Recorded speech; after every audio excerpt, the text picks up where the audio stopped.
میرے عزیزوں، آج ہمارے لیے خوشی کا دن ہے کہ فضیلت مآب ہمارے ساتھ بشپ سیمسن شکر الدین موجود ہے. ان کا تعارف میں بعد میں کراؤں گا.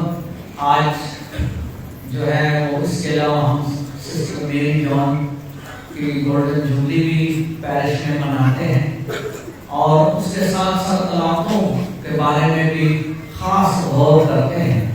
آج کی پہلی تلاوت ارمیا نبی کے صحیفہ سے ہے، جس میں بتایا گیا ہے کہ وہ انسان پھلدار درخت کی مانند ہے جس کا توکل اور بھروسہ جو ہے وہ زندہ واحد لا شریک خدا پر ہے.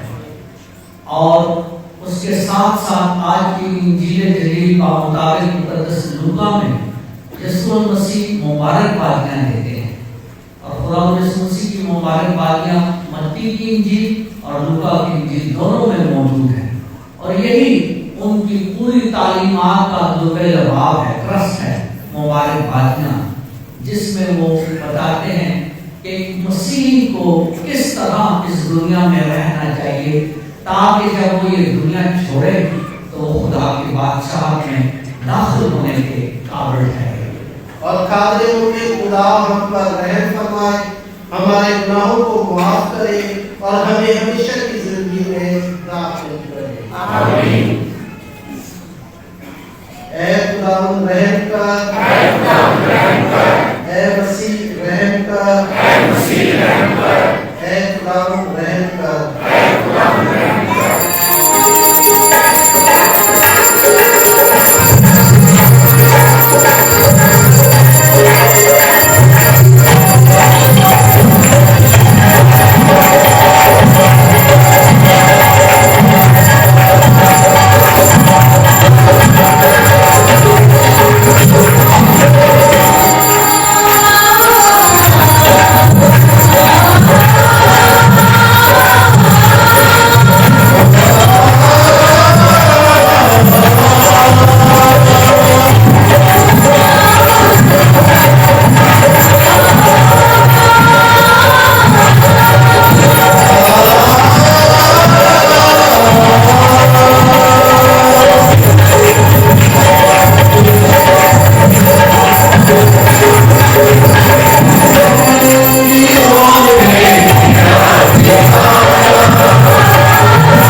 اپنے فضل سے ہمیں ایک ایسی نیک زندگی بسر کرنے دے کہ ہم تیرا مسکن ہونے کے لائق بنے.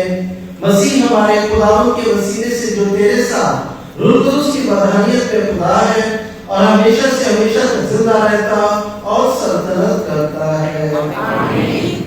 ملعون ہے وہ شخص جو انسان پر بھروسہ رکھتا ہے، مبارک ہے وہ آدمی جو خداوند پر بھروسہ رکھتا ہے.